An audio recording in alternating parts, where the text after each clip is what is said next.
Oh.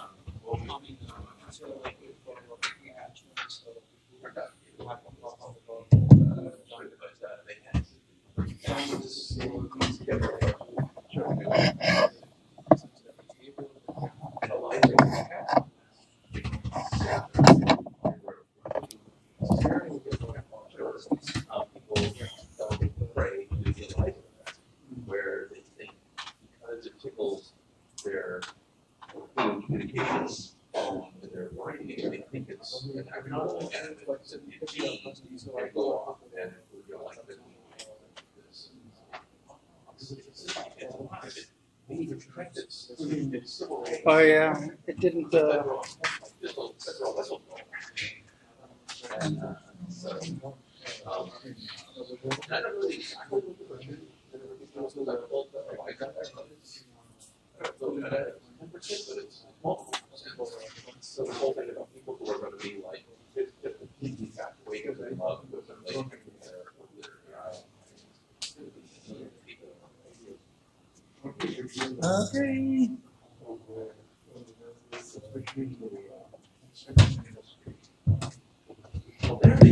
All right, test, test, test.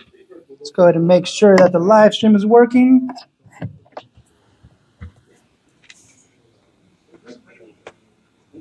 Let's go to YouTube. Hacker Dojo. And, oh, it doesn't look like it's live streaming. What? It? Ruh-roh. Ruh-roh. Nope.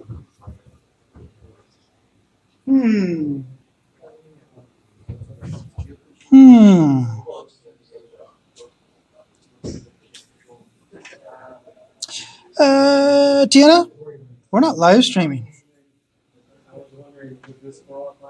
The live stream isn't working.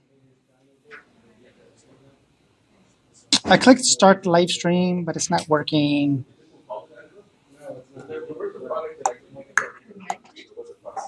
What do you mean connect? What? What do you mean connect? See, live are the live for about 5 minutes.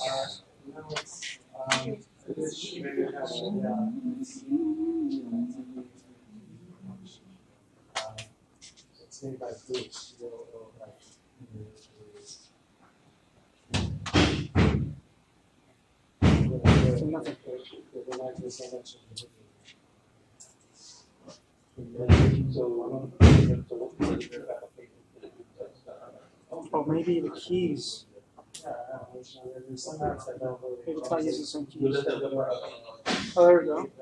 Okay, that's odd. Just refresh, but okay. Let's we're good now. Let's see. I don't see it on YouTube. I don't see it on YouTube.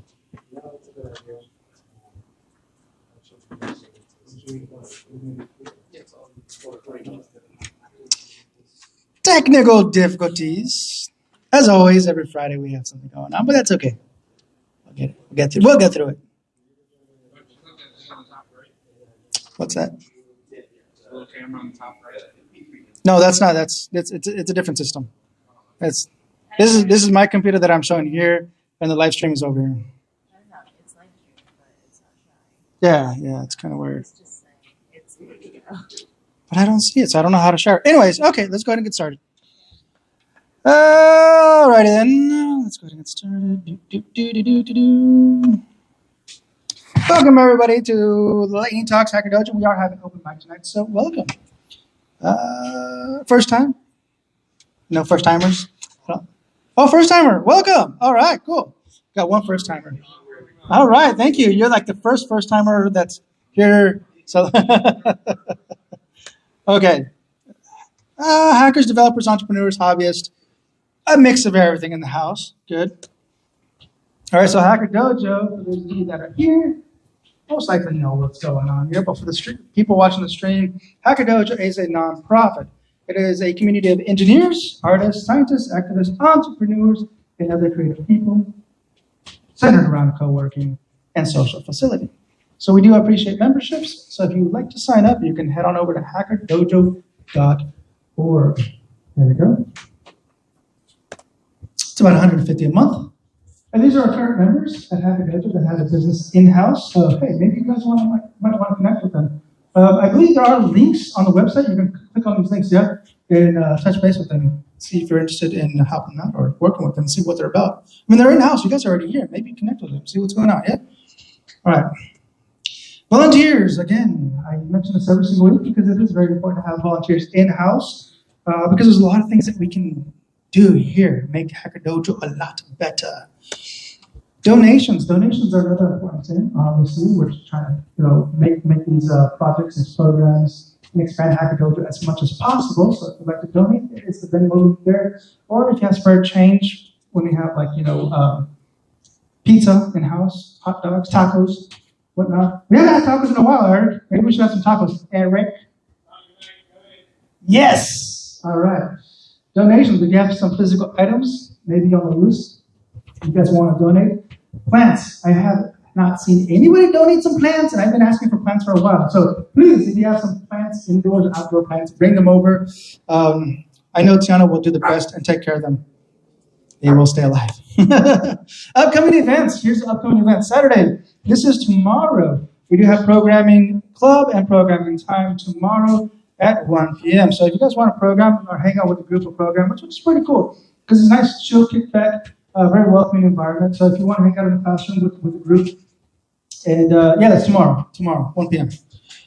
Also tomorrow, Silicon Valley Front End Guild. This is actually something new, Tiana. Do you know what that is, Silicon Valley Front End Guild? In-house. Okay. Free computer tech support. If you guys have some issues with your computer, come on by. Sunday at 6 p.m. And of course, we have Python meetups every Tuesday, and they actually changed that. It was on Mondays, yeah? I believe it was on Mondays. They just changed it on Tuesdays. So yeah, come by Tuesdays. And yeah, data structure algorithm studies. Free computer tech again on Thursday. Rust meetup. If you guys are interested in doing some Rust work, there it is. And of course, Friday, as we do every single Friday, we have lightning talks. And the big event coming up next week, and I make sure I put this down on here, is Hack Comedy. Hack Comedy is one of the biggest events that we have here every single month. It's super fun, adult rated, so make sure you leave your kids at home, hang out with the fun people, all right? Hack Comedy, or Hacker Dojo links, you get the meetup, the website, YouTube, Twitch, Slack, Discord, and Twitter. So if you're not part of the Discord community, that's probably one of the most important things I would highly recommend to connect with the Hacker Dojo community. This is where it's active every single day. Scan the QR code, join the group, chit-chat with us. I'm there all the time. Okay, this is our group photo that we had from the hackathon. It was really cool. This is a small portion of the group that was there. There was probably about 3 times this amount of people. But yeah, look at that. It was awesome. All right, how much time do we have? And how many speakers do we have? Because I feel like I've never read this, and I've always wanted to read this. Okay, we have 3 speakers on the board. I've taken a lot of time to actually write this, and I've never read this for months. And this is the first time we actually don't have that many speakers, so I'm a little embarrassed, but let's go ahead and try it. Welcome, Hacker Dojos. Excuse me, I already messed that up. Starting. Welcome, hackers. You hear me, Eric? Eric? Okay, here you go. Listen, I've been working on this for so long. Tell me what you think about it, okay? Here it goes. Welcome, hackers, developers, and enthusiasts to Lightning Talks, where speakers ignite brilliance in just 5 minutes to captivate, inspire, and reshape the world by unleashing their ideas, projects, and grand plans. Your ideas thrive when shared, nurtured, and refined. That's why we highly encourage community feedback, engage with like-minded individuals, exchange insights, and collectively push the boundaries of what can be achieved. Together, we will spark a flame of inspiration that lights up the world. In the spirit of accessibility, our events will be live streamed on YouTube, ensuring that the reach of Lightning Talks transcends physical boundaries. Every word you speak, every idea you share will be captured and preserved in its unedited, authentic form. This means your impact will resonate with a global audience, leaving a lasting impression that echoes beyond the confines of this stage. So, my friends, seize this moment, step into the spotlight, and embark on a journey to build something truly extraordinary. Let your ideas take flight, where they have the power to shape our future in ways we can only begin to imagine. Thank you.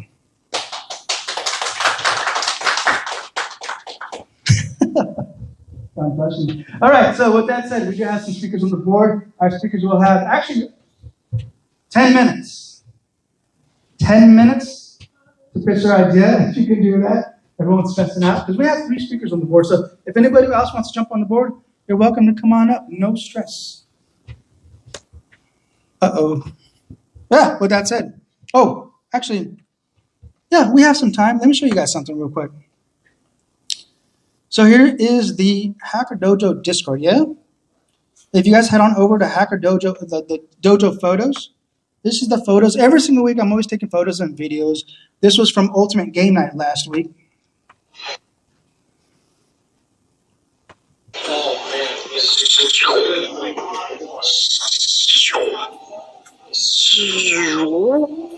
Big bang. Ridiculous.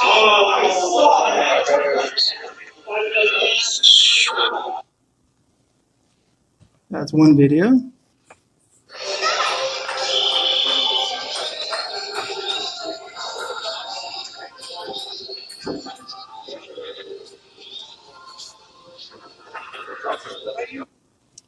Yeah. The sound effects didn't work on the second one. I need to work on my sound effects.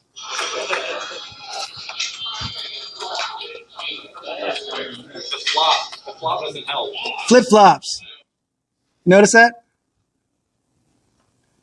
Okay, here's a couple photos I want to show you. Yeah.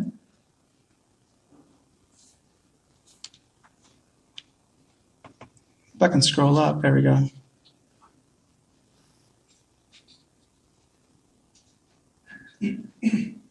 Cornhole RPG was super fun.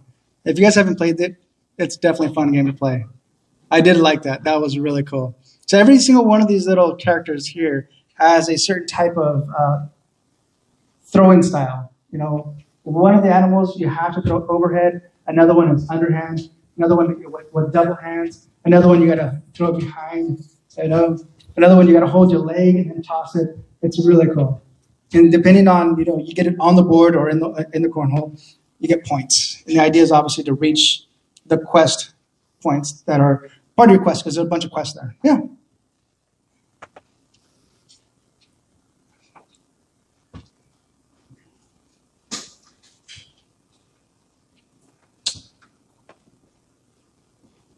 And again, it was another successful night, Ultimate Game Night. Here's a photo of Eric Hess taken with Game Boy camera. Who remembers the Game Boy camera? Dude, that's old school, man. Look at that. You had? Oh, is that yours? Was this yours? This wasn't yours? Okay. They're all the time, man. You can see from like 2 years ago all the photos I published there. You know. No. They're all there. You can, and I encourage you to go there, download and save the photos into your own personal album. Okay? Please. That's why I post them there. Save them. Share them with other people. He don't like you. What was that? So you're talking about this little 15-second video? These 15-second videos, they stay just locally on Discord. Now, obviously, the live stream is going to YouTube. Huh? Not at the moment. Yeah, just YouTube Live. He's mad. Does the robot have a name? Yeah. Jason. Jason? Yeah, Jason. Did you just make that up? You made that up. Huh? Is that a real name for the robot? Yeah. What? Jason, huh? Jason, yeah. Oh, okay.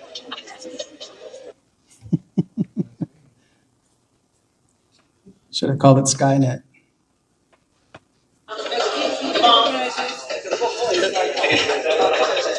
It's gonna jump off. What kind of emotions did you put into this thing? So like I said that because this is like this robot was built to have emotions, right? So I'm questioning him, like, hey, why does your robot want to jump off the ledge? You know, that doesn't make sense. Balcony. Yeah, this robot has emotional problems. That was last week's lightning talk.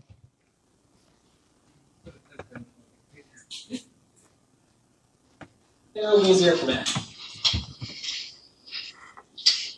This is air emotion.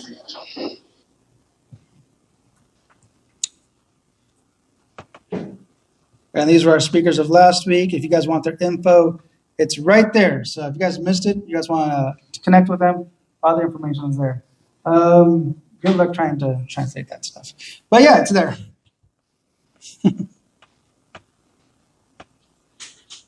All right. Look at that.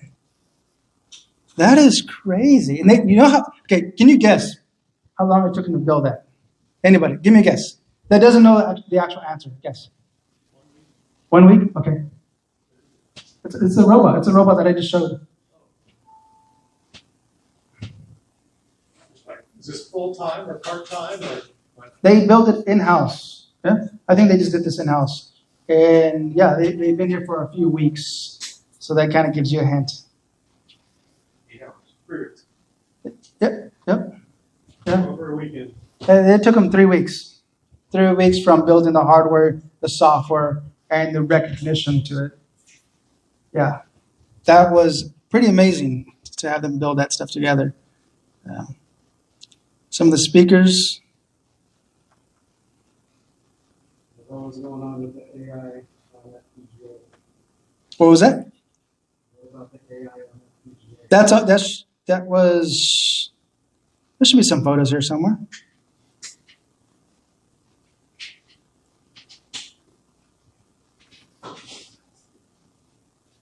I don't think there was a physical. I think it was just a talk. Yeah, I don't see anything physical. I think it was just a talk. Yeah. The previous week.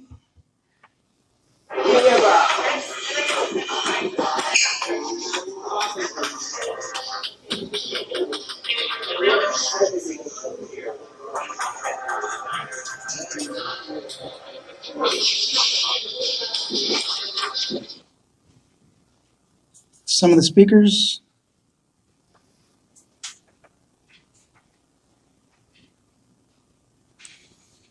Is that the same robot? I think that's another robot.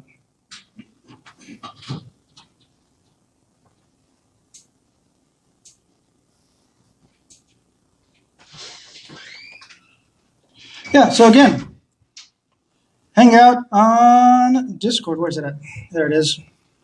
Scan the QR code I showed you guys on the live stream. There it is. You can scan it right now. Or head on over to hackerdojo.org. Go down to the bottom of the page. There is a Discord link there. So with that said, our speakers are going to come up now and have 10 minutes to talk about their project ideas or what they have going on. And we have Balaji coming up talking about sea levels meet SUV boat.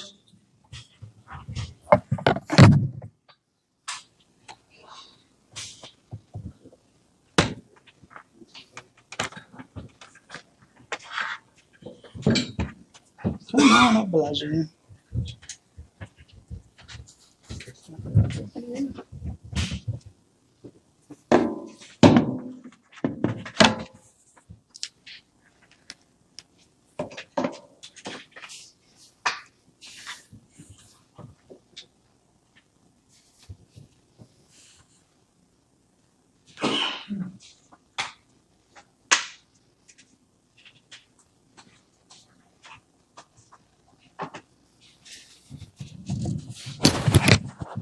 Hi, I'm Balaji.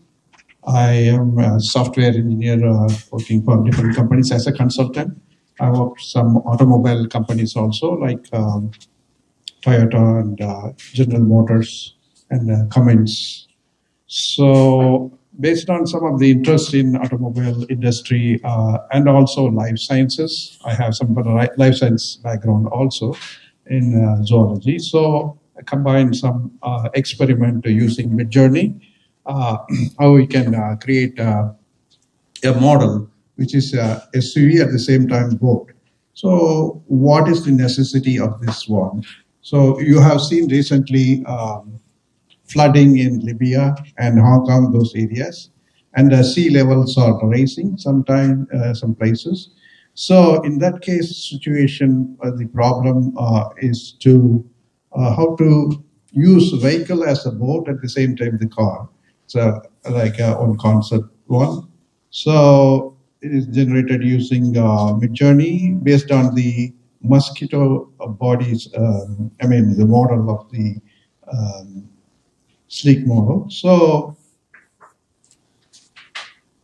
if you take the, it looks almost like a Tesla, but it has a different look of having the view deck because it is based on the mosquitoes parts. So some of the parts are combined. So you have a view deck on that. So in case heavy floods, they can escape on the top. Hope insurance companies covers that. And also it has a very light body and which is similar to the mosquitoes lightweight, which can have a very neat construction and also it has parts can be useful for floating, not like heavy stuff like trucks. So tires are like inflatable, like I mean. We use in the boats, which has the protection mechanism, like they have tires in the sides of the boats. Like that, it can be inflatable like airbags so that it can float in case of the floods. That is one idea, but lightweight construction is like similar to the mosquito body. And multimodal mobility. So mosquito can fly and land at the same time it walks. So similarly, this can be a boat at the same time it can drive dry land, wetland, both amphibian-like things. So other thing, aerodynamic efficiency. Its body is sleek because its air resistance is less. One more advantage, I can say, and navigation. Mosquitoes has a good navigation skills using sensors. Similarly, it has a navigation in the back similar to autonomous vehicles. So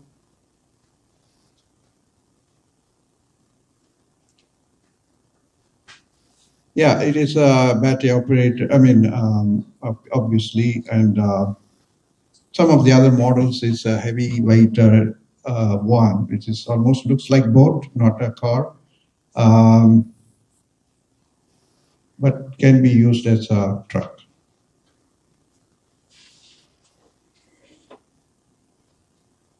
So adaptive sensors, yeah, similar to the mosquito, we have a top sensors, around 6 sensors, which has a different like lidars and all stuff on the top. Similarly, the mosquito has a lot of sensors on its head, like multi-eye and multi-dimensional eyes and things like that.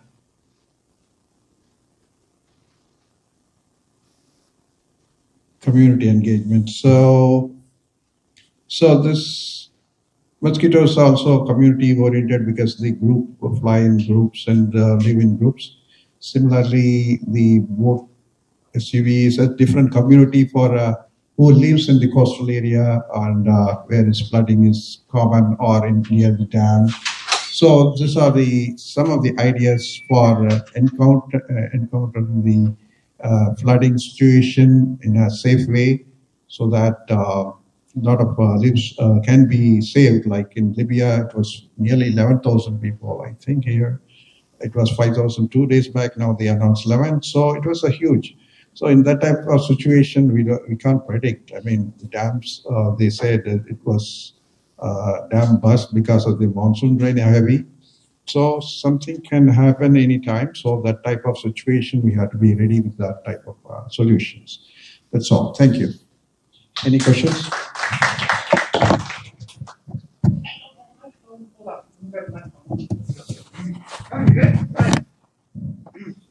Yeah. Yes. Any question? I wanted to know, does this product function with the drone Panda jet that you presented in the past and the Scrumba? Or do these products work together? Oh, okay. You mean the other one? Okay. It's possible. I mean, you can fit drones on the top in case they want to survive this situation, which is safe place. Yeah, extra attachments we can add. That's a good point. Yeah. What's the propulsion when it's operating? What's the propulsion when it's operating in boat mode? Propulsion. I have to work it out. That. All right. Anyone else? All right. Thank you. So guess what, Elijah? I think you have another 5 minutes left. All right. We'll let him go. Thank you, Elijah. Thank you. Okay, our next speaker. Damn, those chips drove a pilot. No, I'm not ready for my speech yet. Man, that trip is killer. You're not ready? Okay, you come up, man. Take your time. All right, we got Jason talking about TV Theater. Is that how you contact Google TV Theater at gmail.com? Just if you search that, if you search for okay. TV Feeder, you should be able to find my social medias.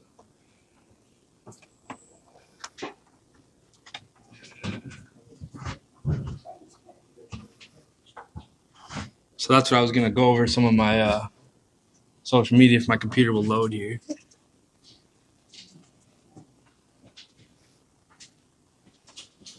And so basically, I'll get the presentation started here. So I've been trying to demonstrate my startup now for 3 months. This is a software that is going to be the new smart TV. I'm not started yet. Since we have plenty of time, double time. Let's get a little background, Jason. Yeah, that's kind of what I'm going into. Thank you. So basically, like I was saying, I've been working on this startup for a long time. The software is going to be the new smart TV operating system. And I've actually had a recent demonstration I did for the vehicle manufacturers. In the future, all the vehicles are going to have streaming video. And that's how the self-driving autonomous vehicles are going to drive, is they're all going to have cameras, and it's going to be smart cities with the high-speed communications in all the cities with streaming video, high-speed internet. It's all going to be running through decentralized peer-to-peer edge networking. So basically what I'm showing now, this is the demo that I released, and I'm working on a new demo. But it's basically got all the buttons. It's very complicated software to make the Windows switch. And so based off my customer feedback, my marketing research I've been doing over the last 3 months, I realized I can make it more than just videos. So these windows can be websites, browser tabs. So this could be the new way to change all your browser tabs. These can be remote desktops. So you don't need a hard drive anymore, or even a PC. It's kind of the end of the PC, because when we have edge computing, we'll have our cloud server that will be streaming. And this window here is like just like iOS, where you can program all the apps, like the colorful icons like you see on your iPhone. This is much more advanced than iPhone, because you can switch and have videos. iPhone is just colorful icons.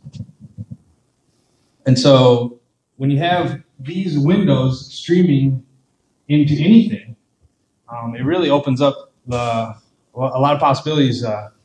And here's the schedule. So the schedule enables you to program what those windows are going to be. So let's talk a little bit more about what you can put into those windows. So we're going to do, like I said, remote desktops so that you don't need a computer anymore. You just are streaming to your edge computer, which you can actually rent out to other people. And that's where the blockchain comes in, is you can actually rent your computer to other people that way when you're not using it. Maybe somebody in the other side of the world can be using your computer at night. And that way we only need half as many computers. So that solves the problem of the chip shortages. Because also it means that computers will never become obsolete because they can be managed services that will always be updated in a data center. Now, as far as the data centers, that's something I'm really passionate about because basically what we have is Amazon, Netflix, Google, Microsoft, Facebook. Those are the main people that are the big tech companies, the FANG companies. You hear about the big tech. So they control all the data centers. They control all the money, and they control the internet, which is related to the advertising. Now, other than the oil industry, my opinion is advertising is the most powerful industry in the world. You see advertisements everywhere we go, on billboards, TV, radio, and of course the internet. And the internet is basically run off these data centers by these big tech companies that get all the advertisements. So that's why I'm also going to be decentralizing the advertising business. Again, another blockchain use case. So these windows will know who your friends are, will be able to put their commercials and the local businesses. So we don't have to watch these commercials from these big tech companies and these big corporations where it'll help the local economy. One famous example that was in the news in the last decade was how Walmart would go and shut down all these small towns. You know, the Walmart would come in and the mom and pop shops would be put out of business. Well, if we can get advertising for those mom and pops, they can advertise directly to their customers with no middlemen, no big tech, big media controlling the advertisements. And then they can sell direct to their consumers. So we have the users that want to, and then with the power of internet and delivery services now, with the delivery's already been decentralized with these people that sign up on the app and then they can do deliveries. So we can have the mom and pop stores deliver right to the consumers and compete with some of these big box stores that are actually going out of business too because of, so maybe people like that are craft creators, like one of the most famous ones is Etsy. They can deliver, they can make their own commercials and they can deliver right to their local customers. So that's just one way that the advertising can be decentralized. And so let's talk about another use case. Definitely what I want to do is nightclubs, DJs, concerts, musicians, and comedians. Just like now, we're live streaming on YouTube. There's no reason that every nightclub, DJ, comedian, and musician, etc. can have a camera and they can sell an infinite number more of tickets, virtual concert tickets to people. So we could have all your favorite nightclubs on here, or all your favorite comedians in different cities. You can see like, oh, there's a nice concert in Atlanta tonight. And you pay the NFT for the ticket, and you can watch that. Or say there's my favorite comedian over in New York City, or a Broadway play. And so you can tune in. So this is why we need more live streaming, video cameras everywhere. And like I said, what that leads to is the smart cities.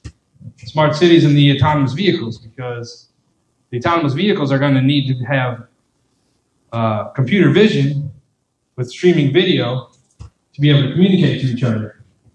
And so that's really where this gets into what the back-end infrastructure is going to look like. So what we're going to do is we're going to have totally decentralized networking infrastructure. Like I mentioned with the data centers. The data centers we're shutting off the data centers completely, except for maybe like very large language models or like very powerful computing if it needs to be in like a massive server farm. But otherwise, we can do a completely peer-to-peer networking infrastructure where each one of us will own our own server, our own GPU, and our own AI. And that will be streaming to my friend's server, GPU, and AI. And that's the foundation of how the smart cities and the self-driving autonomous vehicles will be. Because the vehicles will actually be part of this peer-to-peer mesh network that we're developing. Now, I already have some of the most famous people who actually invented virtual reality and invented streaming already talking about this. There's one gentleman who I haven't had a chance to meet yet. I'm very excited too. He's got the program called the Gatherverse. Now, this is a gathering of all the people that are focused on these future technologies. So I'm really interested in where this could be, where this could be going. Okay, so that's the end of my demo. So let me get that off here and switch to my social media here. Looks like Instagram is loading slow. So basically, with this mesh network that we're going to create, it's going to be deployed in the Philippines first, I guess, because it's a small island. It can be a test case. Let's see here if I can get this up.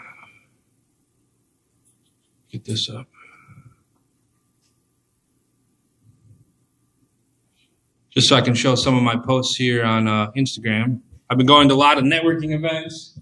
I've been going to a lot of presentations. I'm trying to get as many people that can help me create this feature with the streaming and the smart cities. So, sorry, this isn't loading, but what I was saying about the mesh network. So, imagine if all the vehicles are part of the internet, and all the vehicles are inputs and outputs for all these videos. Now we have unlimited communication throughout the whole world. The ability to replace like text messages and even phone calls with video calls, and like AI generated movies can replace your text messages, for example. Like you could have, it really is amazing what just increasing the amount of video will do to the whole backend infrastructure of the internet. And they're already talking about how some of these like major, like I was talking about the big tech companies, they built that infrastructure based off these text messages, not off videos. So that's what's really exciting about Web3. I see crypto as a very small part of what Web3 is massive, that we have not even come even close to doing what Web3 can become. And so here you see a few more of my demonstrations. Like I said, we could do the nightclubs in LA. Here's a new demo that's coming out very soon with sports and sound, and people are going to start being able to click all these channels and move all these channels around and switch the sound. So that's all the time I have for today. But TV feeder, thank you. Thank you.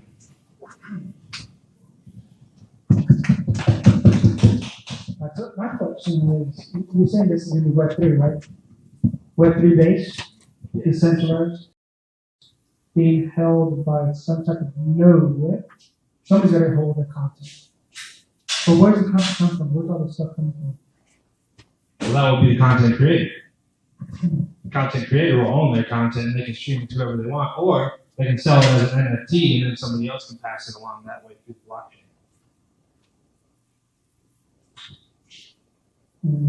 Okay.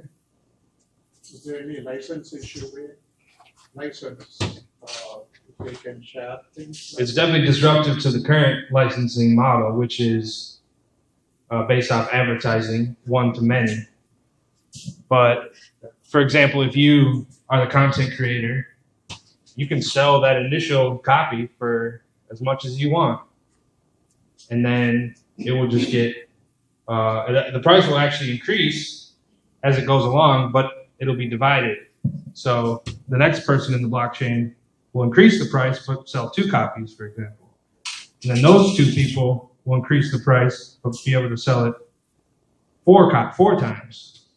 And so that's why it'll very, very rapidly, within like a matter of 2 seconds to 4 seconds to 6 seconds to 8 seconds to 10 seconds. Now all of a sudden it's already like at 100 copies, and the economics are actually more valuable. For the original content creator can put a very high price on their original, and then it actually helps the economy of scale that way. Yeah. Nice presentation. Now, let me say though, if I was an investor, I'd be very concerned about this presentation because you're all over the place. I mean, you're talking about smart cars and stuff, and I would be concerned that if I gave you any money, I'd want to know if you'd still be in business 6 months from now. And nothing you're saying here gives me confidence in that respect because you're shooting so incredibly high, and it doesn't seem like what you're doing has any relevance to some of the things you're saying. I would be really careful about that because investors are going to hear that and they're going to, they want to know what you're going to be doing in the next, they want to know what you're going to do with money they give them, and they want to get a sense of whether you'll even be in business a year from now, you know? So I guess your question is, how does this relate to smart cars? And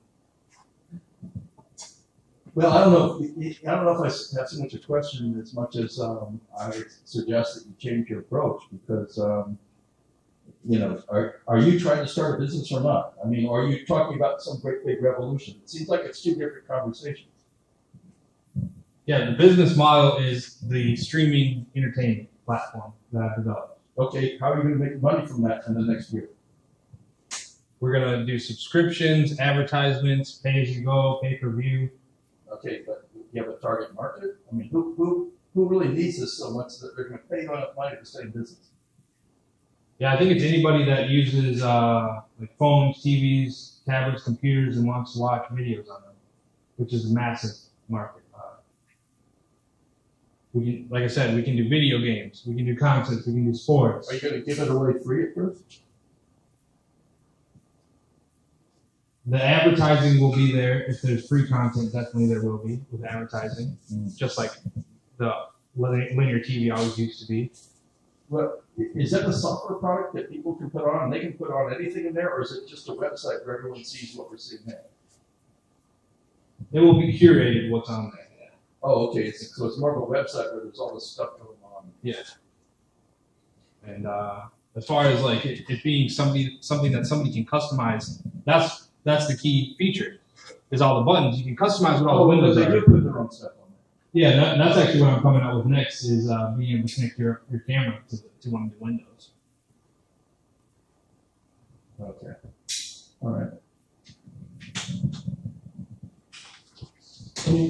Can you state what problem you're solving here? What specific user need is there that somebody can't do right now, but this will make them say, yes, I'm glad I have this rather than what I currently have? Yeah, great question. That's really key to what this is. Basically, we have phones, computers, and TVs. Also tablets and virtual reality. Those are my main screens. I call them screens, any screen. And so each one of those screens has a different operating system. Phones use iOS or Android, are the two popular ones. There's many others as well. TVs use WebOS, Google, Amazon, Roku. Those are the most popular ones that come to mind. Computers use either Windows or Mac. Usually Linux is popular also with many people. What this can do is connect all those, converge all those. You don't need a phone, a computer, or a TV. It's all the same. It's just a screen. Who has that problem, and do they know they have it? Like in the future, your phone will just be a camera, and your computer will just be a microphone. Well, that's good. That's freedom of like the patent. Even cheaper than other companies. Alright, we'll wrap it up there. Thank you, Jason. Yeah, thank you. Oh, thank you. And that was actually, I mean, you've been up here several times. It's the first time I actually got to see it. So. Okay, good. I've been working. That's good. Developing. All right, next we got James coming up. H2O Confusion.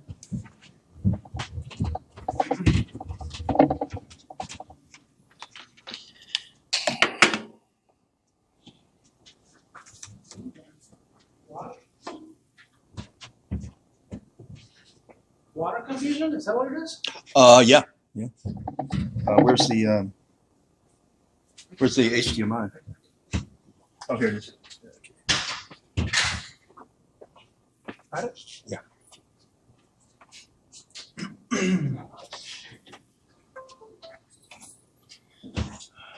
Okay, great. All right.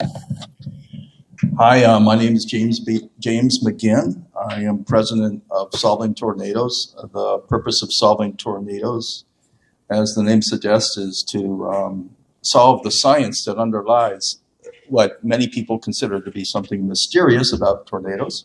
I've solved that problem.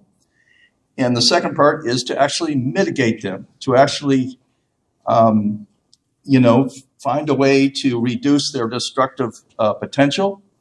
So that's what Solving Tornadoes is about. And I was able to make these breakthroughs in our understanding because I figured out water, okay? Now, what they won't really tell you in academia, if you do study water, is that they're confused. They made mistakes in their comprehension of it. And I'm going to show you, I'm going to describe their characterization of H2O.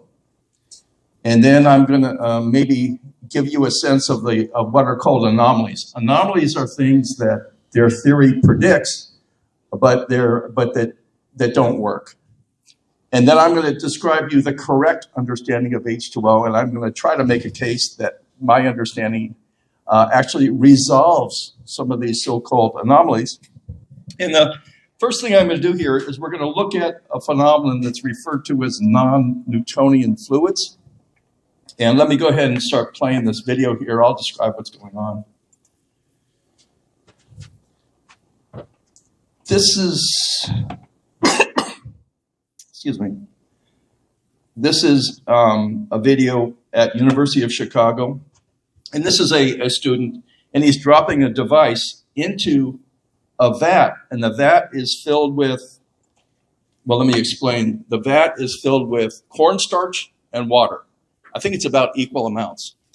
And that forms something that's referred to as non-Newtonian fluids. Does anyone here know what I'm talking about when it comes to non-Newtonian fluids? I've seen this before, so you kind of know what it's about. Well, let me make sure that it's very clear to you.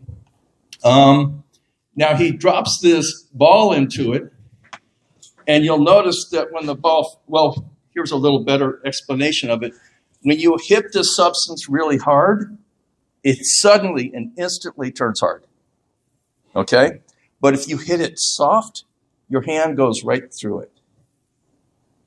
Now, the issue comes up, though, is what is causing that hardness to appear only when you hit it hard? Okay? Now, to understand what's going on there, you have to understand the correct algorithm of water. First, let me present to you the current understanding that's part of, if you were to take a class in physics or chemistry, this is the understanding they will present to you. They will say that water is a polar molecule, okay? And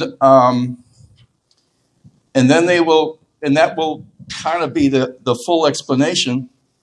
And then they will give you demonstrations of how it,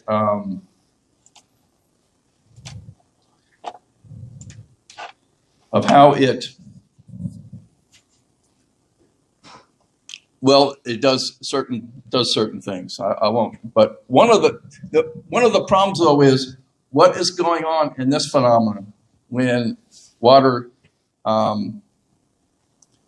Okay. Now I remember where I was going with this. The current understanding of H2O is that it is a polar molecule. Now, the correct understanding, the one that I figured out, is that it is a polar molecule, and at one and the same time, it is a solvent of its own polarity at increments of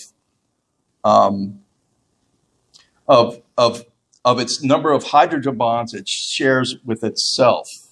Okay, it shares with other H2O molecules. So each H2O molecule can be surrounded by 4 others.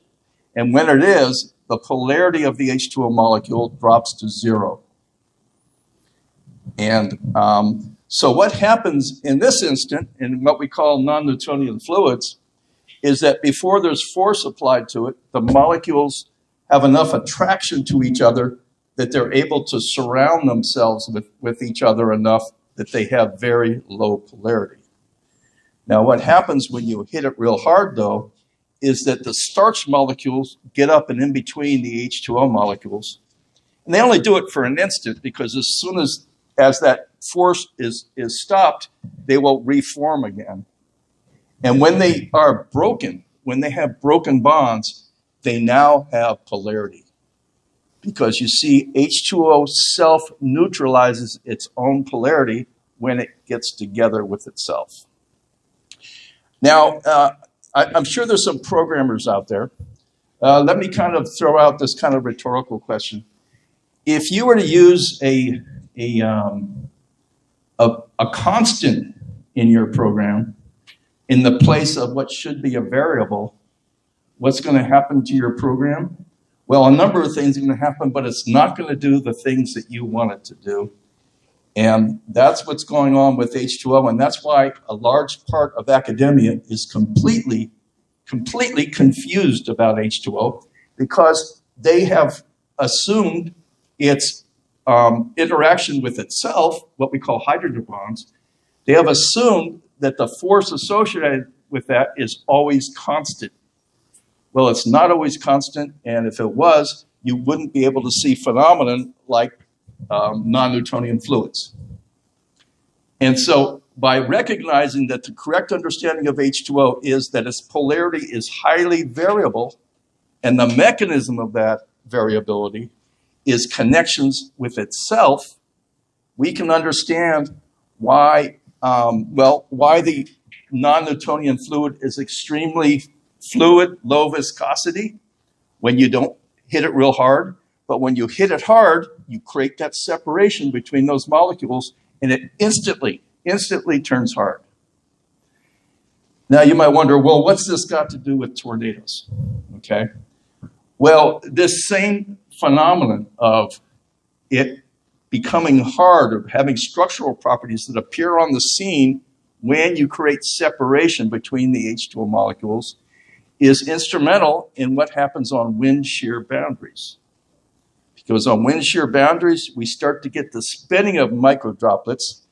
As they spin, they elongate into polymers, and as they do that, you're essentially breaking hydrogen bonds. And what happens when you break hydrogen bonds? Well, if you think about the algorithm is that the more hydrogen bonds it has, the less force it has. So therefore, if you can break them apart so they're not neutralizing each other, but still maintain them being close enough to each other that they can influence each other, now you have something that will explain a phenomenon in a tornado that otherwise has no explanation. And let me give you some very specific feedback on what that exact phenomenon is. If you look at a tornado, you'll notice that there's an inner shaft of it that's shooting up very hard, very, very fast. But there's also another kind of like a different body of air that's going around like this. It's also going up. But the thing about it is, if you think of Newton's laws says that objects do only move in a straight line unless acted on by another substance. Well, here's the question then.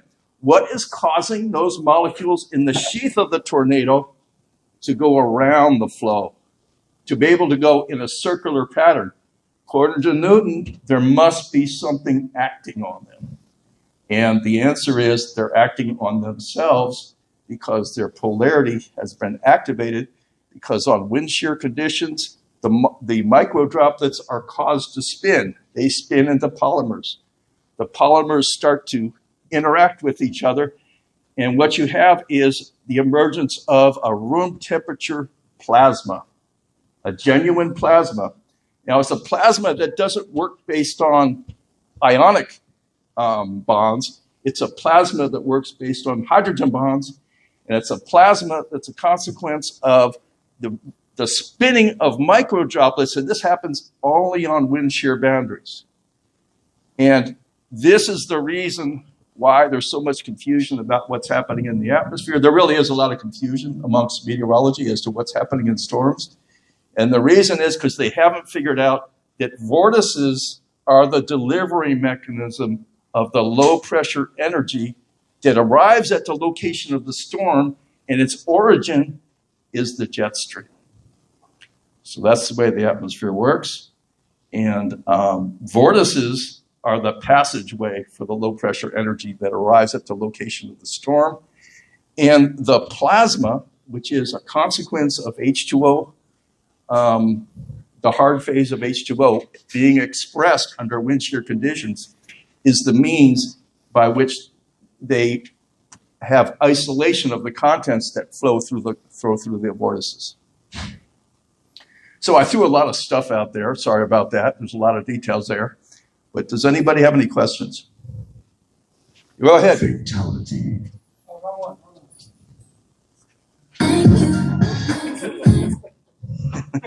Okay, that's Back there. I tried. Which one? Back there. Okay, where we at? Fatality. Hey, I'm not a scientist, and I think a lot of people aren't either, so maybe this is the wrong audience for this type of presentation, but I'm going to attempt to give some of the tough feedback we gave to TPP here, because I think you could have had tough feedback. So, first of all, your theory about water being, I guess, a non-Newtonian substance, there's got to be some sort of scientific experiment you could do to prove that, right? I mean, it's not normally thought to be that way. So, generally, well, yeah, it is that way. We have, you can actually see it, you know. So I didn't do a good job of showing it to you here, but if you look up the concept of non-Newtonian fluid, you'll see that when you hit it hard, it turns hard. If you hit it soft, it stays soft. And all I'm doing is, this is an existing phenomenon, you know, I'm not doing an experiment or anything like that. All I'm doing is providing the explanation of what's going on in there. Now, the current explanation by physicists is that it's not the water, it's the cornstarch. Well, it's really not a very good explanation when you look at the details, because if it was the cornstarch, when you hit it, water would seep up around, you know. You'd see water coming out of it. And not only that, but even if you take the water out of cornstarch, it's very soft, very powdery. It has no structure to it. So the only place the structure could possibly come from is the water. And the reason it works is because the correct understanding of water is not simply that it's a polar molecule, but that it's actually a molecule that in the liquid state, it no longer has any polarity. And it's only under conditions where you can provide enough separation between them so that they don't neutralize each other. It's only in those situations, which happens in non-Newtonian fluids, that the hardness of water comes on the scene, the structural properties. So how do you prove it? Like to publish? Well, what would I prove though?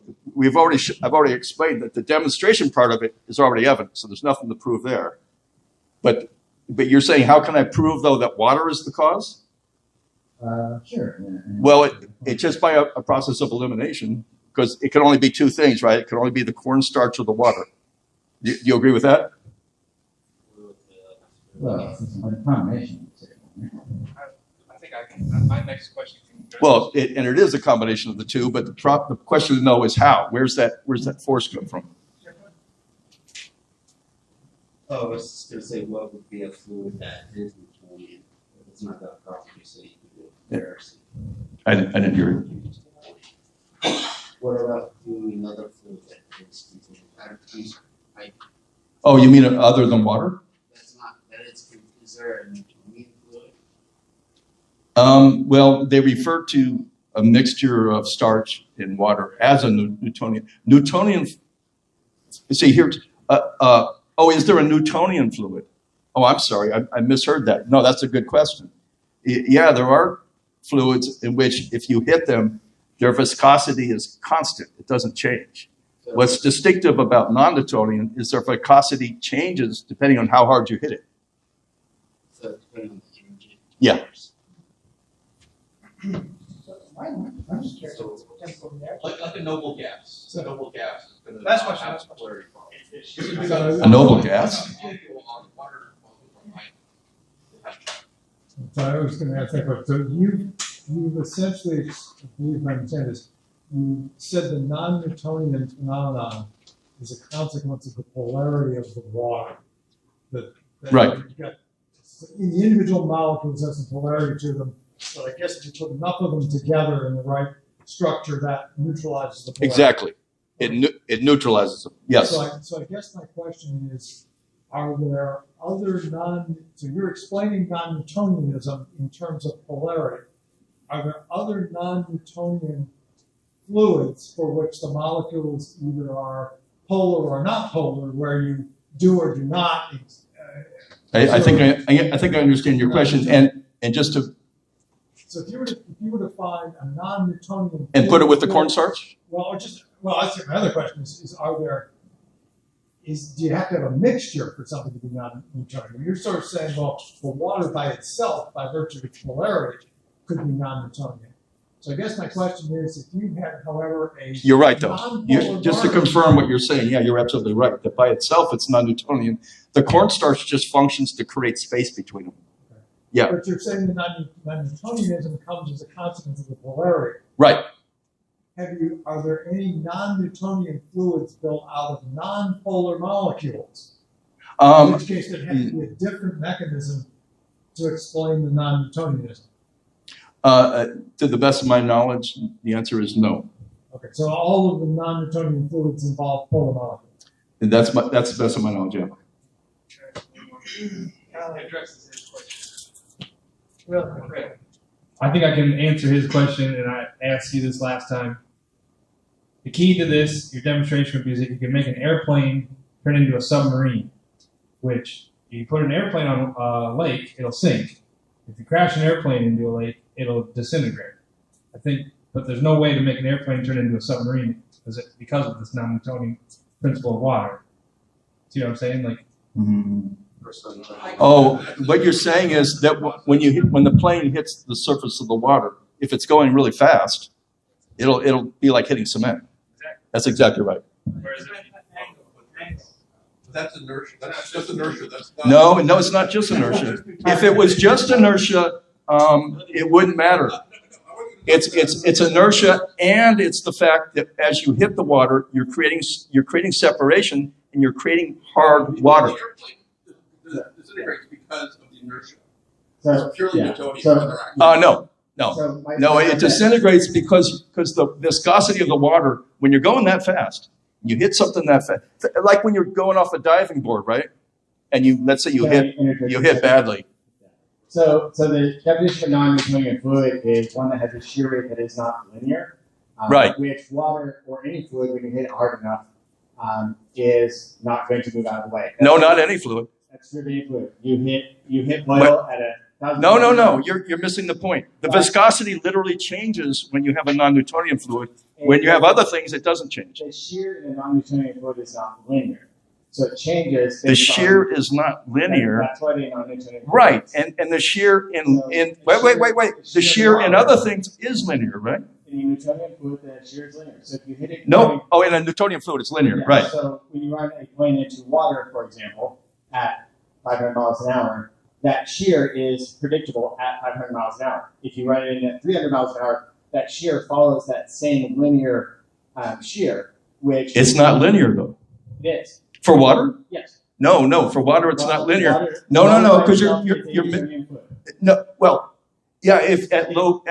You can experiment with it by doing shear strain on different objects. Right. Protected And it's well known that H2O has, like you said before, but you're not saying it now, variable shear.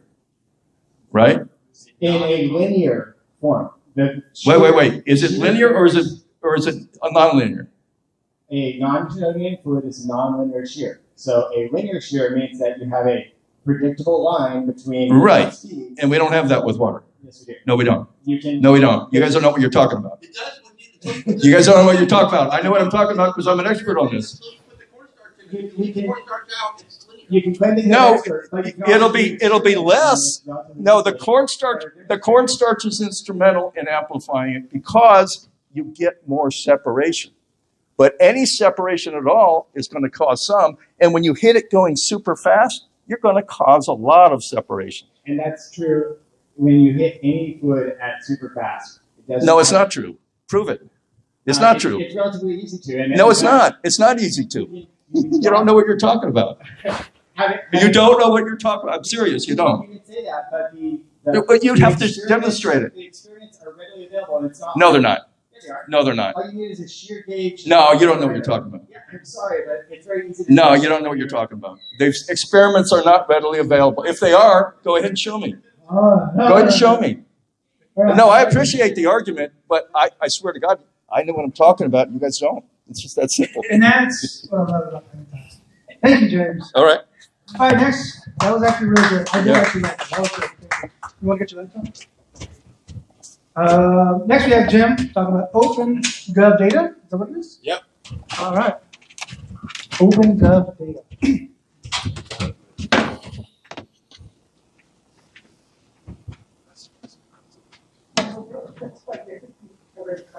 Uh-oh. I need the thing here.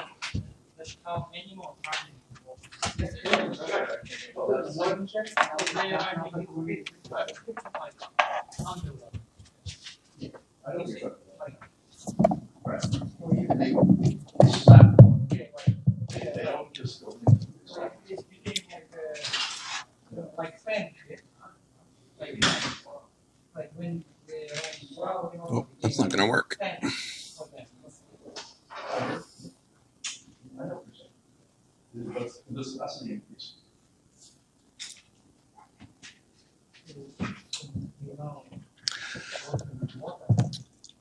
Well, this is a little bit of an impromptu talk. So, but I've been working with government data this week, and turns out, unlike when I was a kid, there is a lot of open government data, which is because in 2013, President Obama made an executive order that all government public data needs to be easily accessible in data formats and APIs.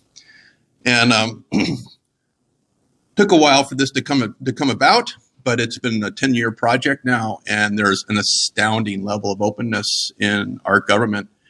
And you know, we're, you can see here, we're in the 5th National Action Plan in making Obama's order come true. And in fact, in was it last year before, a couple years, there was this executive order was actually instituted as a law, so it's now a statutory requirement for all the federal government agencies of every kind to provide public data in public data formats and provide increasingly unified and consistent APIs for access.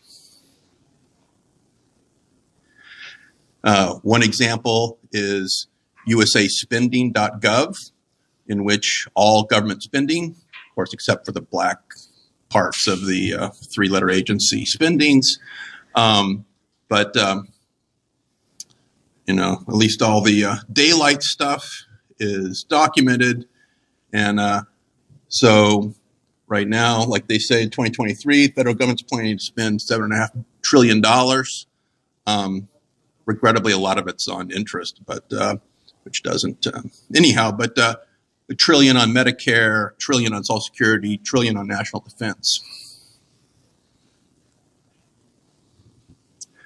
Government also gives away money in the form of grants, and this kind of information is actually, like I say, it's back in the day was not so easy to get to, and I didn't have any experience with it in decades past, but given the fact that it's not like just falling off a bike today, it was probably really difficult before, but it's very doable now. Federal government, right? Yeah, so and there are similar issues. So so right now I'm just talking about the federal government. So just the baby steps. This is where I've started. It's kind of, you know, it's not, like I say, there is a learning curve to this stuff. I've been working on it the last week or two. and I've taken a peek at some of the state level systems, and they're all different. So if you're going to start with one source and one set of APIs and one set of process, the federal is much more is interesting. The numbers are all bigger, but you have to go. But at the present time, the states do not cooperate on this stuff. Yeah, and this is like I said, I guess it's 2018. Yeah, so that executive order in 2013 has evolved into federal law. So all the agencies are required to do this, and including this includes data science and all the policies they decide that are based on data science. All this stuff has to be published, and it's also public domain. Publications by the government cannot be held under copyright because you cannot be an author as a government actor. And there's plenty of tables on this stuff of what this data looks like this resources data.gov thing, and which has, you'll see there's all this kind of Dazer browser from the data formats. They have all kinds of different APIs, like this is the catalog from data.gov. And so a lot of this government spending is through GSA, the General Services Administration. So this is where the federal government buys toilet paper and buildings and airplanes and desks, all that, but training, videos, all kinds of stuff. And if you look at GSA contracts, top hit, SAM, obviously your Uncle Sam, sam.gov, System for Award Management. So we get here. So this is actually this is actually where I was pointed to because I'm working on AI stuff, trying to figure out how to build the next great thing. And so one of the issues is when you're building systems and you want to do some cool stuff for companies, getting started is super difficult because if you want to do services for companies using the company's data, they're not going to give it to you until you're a big successful company because it's proprietary and very valuable. And that's going to become even more so as time goes on because data is going to, as they said long ago, data is the new oil. And it never really came to the realization, fulfillment of that power, but it's going to now. And so if you want to do contracting with the government and get paid to solve problems, sell them stuff or provide services, build buildings, whatever it might be, it all now goes through sam.gov. And one of the things that in the olden days, like as in before 2 years ago, in order to do government business with the government, you had to have a Dun and Bradstreet number. And of course, that doesn't align now with our fully open and equitable access for all this stuff. So there's now a unique entity identifier. And this is your beginning step on the process if you want to have access to this information, look up contracts, and be a contractor, what they call a prime contractor, which is a difficult thing. You can't just become one overnight. It will usually take years if you ever do this. But what most people do, a huge amount of the economy is done through subcontracting to prime contractors. But like I say that, but there's some exceptions to this, which is there's a significant amount of the money that the federal government spends that must be dedicated to small businesses. And moreover, there's special credits given for minority, women, and veteran-owned businesses. And all that runs through here. And the very first thing you need to do if you want to participate in all this fun is get yourself a unique entity ID. And so I just accomplished that. It took me a week, and I just got mine today. So that's why. Originally, that's what I thought I was going to talk about going through this thing.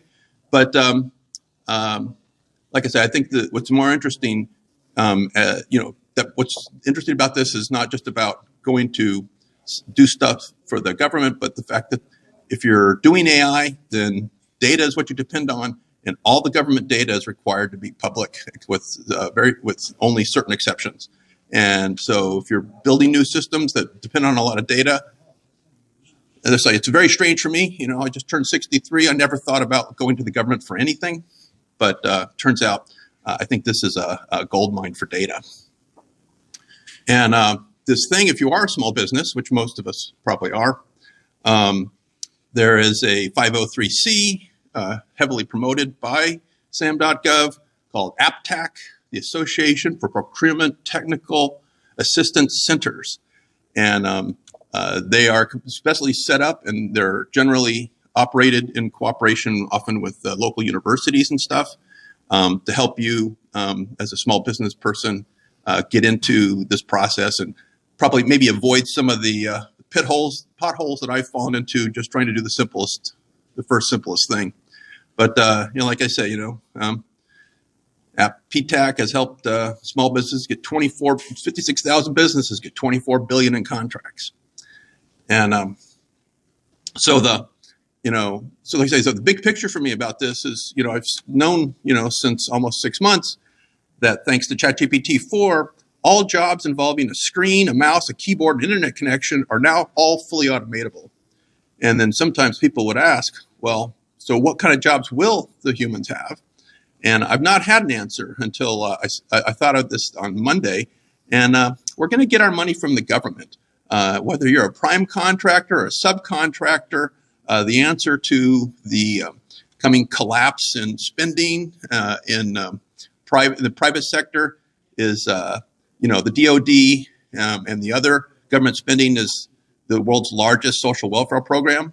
And so that's where you're going to get your money is contracting with the government. And it sounds respectable. That's not socialism. It's capitalism. You got a contract, you're doing work.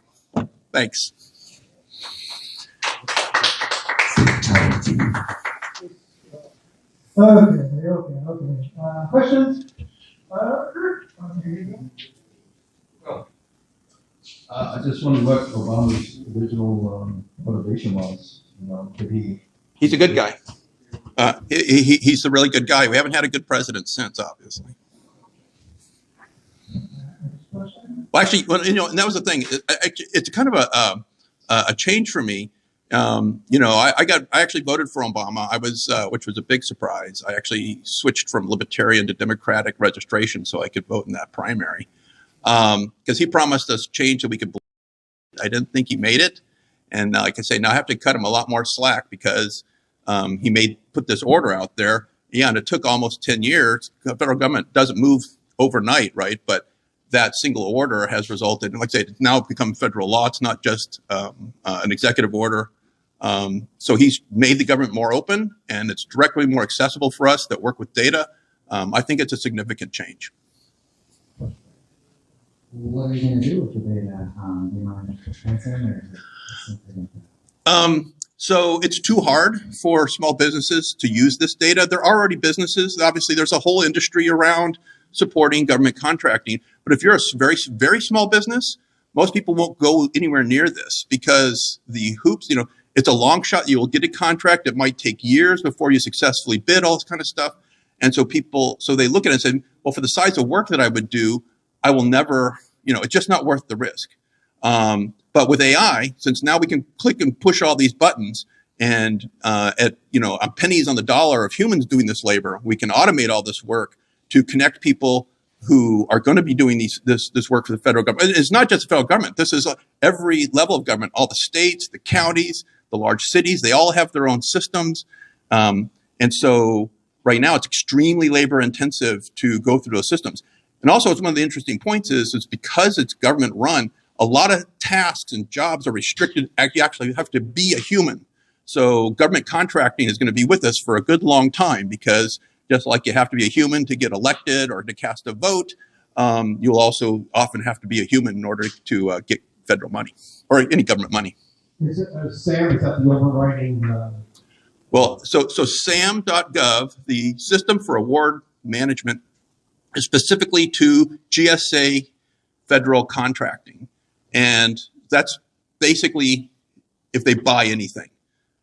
Buildings, it includes defense, right? So if they're going to buy if they're going to buy a road or a building, or they got to fix one of their ship, if they got to fix a Coast Guard ship, And so it includes all the military contracting as well. So That's all the money coming to me or anybody who wants money. if you want to be a prime contractor, you have to go through SEM.gov, and including also if you want a grant, and this applies also for 503Cs and stuff like this, you have to get a unique entity identifier.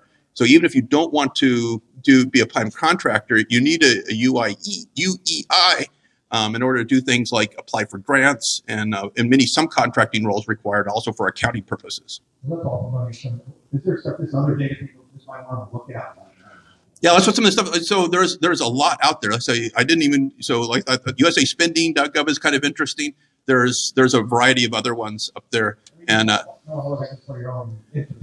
exactly. So that's why I started with data.gov. That has pointers. There was I skipped over the part where there was a CSV file with 300 data sources for all the states and countries around the world that provide APIs, and that data.gov catalog has 253,000 data sources, and that's what that search engine that I showed. That's how I got to the SAM.gov. But you could search for other things. You can search for birds or homelessness or whatever. There's all kinds of data for that. Okay, thank you. The ID, I think that's hard to get to the ID to get into that. Sam. It's not hard. Just that I have such an allergy to forms and rules, and it seemed kind of onerous. It's not ID me. That's not different. No, that's just for logging into websites. No. Yeah. All right, the last question, and we're going to wrap it up.